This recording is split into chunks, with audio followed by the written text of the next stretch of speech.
మకర తోరణం అంటే ఏమిటో తెలుసా? ఆలయంలో దీనికున్న విశిష్టత ఏంటో తెలుసా? దేవాలయాలలో దేవతా విగ్రహాల వెనుక అమర్చిన తోరణం మధ్య భాగంలో కనుగుడ్లు ముందుకు చొచ్చుకు వచ్చిన ఒక రాక్షస ముఖం కనిపిస్తుంది.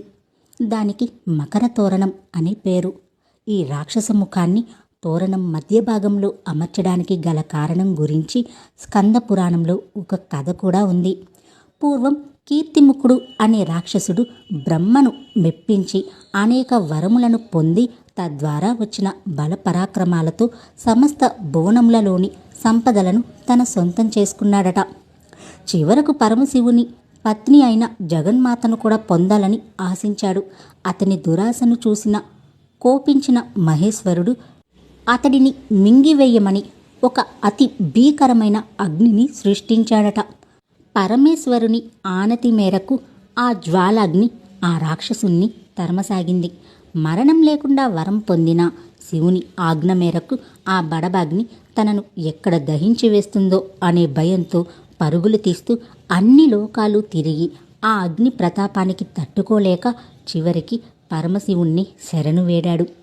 భక్త సులభుడైన బోళాశంకరుడు ఆ రాక్షసుణ్ణి రక్షించటం కోసం ఆ అగ్నిని ఉపసంహరించి తన నుదుట 3వ కన్నుగా ధరించాడు.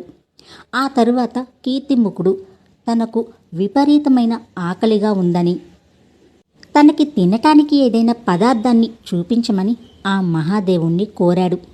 యుక్తిగా శివుడు నిన్ను నువ్వే తిను అని చెప్పాడు.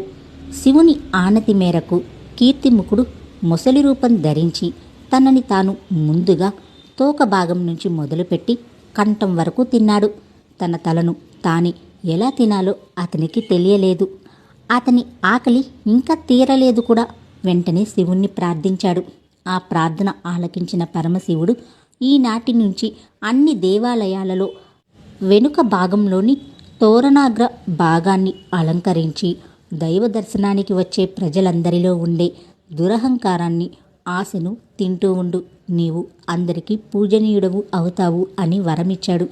ఆనాటి నుంచి కీర్తిముఖుడు దేవాలయాలలోని దేవతా విగ్రహాల వెనుక ఉన్న తోరణ మధ్య భాగాన్ని తన రాక్షస ముఖంతో అధిష్ఠించి భక్తులలో ఉండే దుష్ట వికారాలను, అహంకారాన్ని, దురాశను కబలిస్తున్నాడు. ఈ కారణంగానే దేవతామూర్తుల వెనుక మధ్య భాగంలో అమర్చబడిన తోరణానికే మకర తోరణం అనే పేరు వచ్చింది.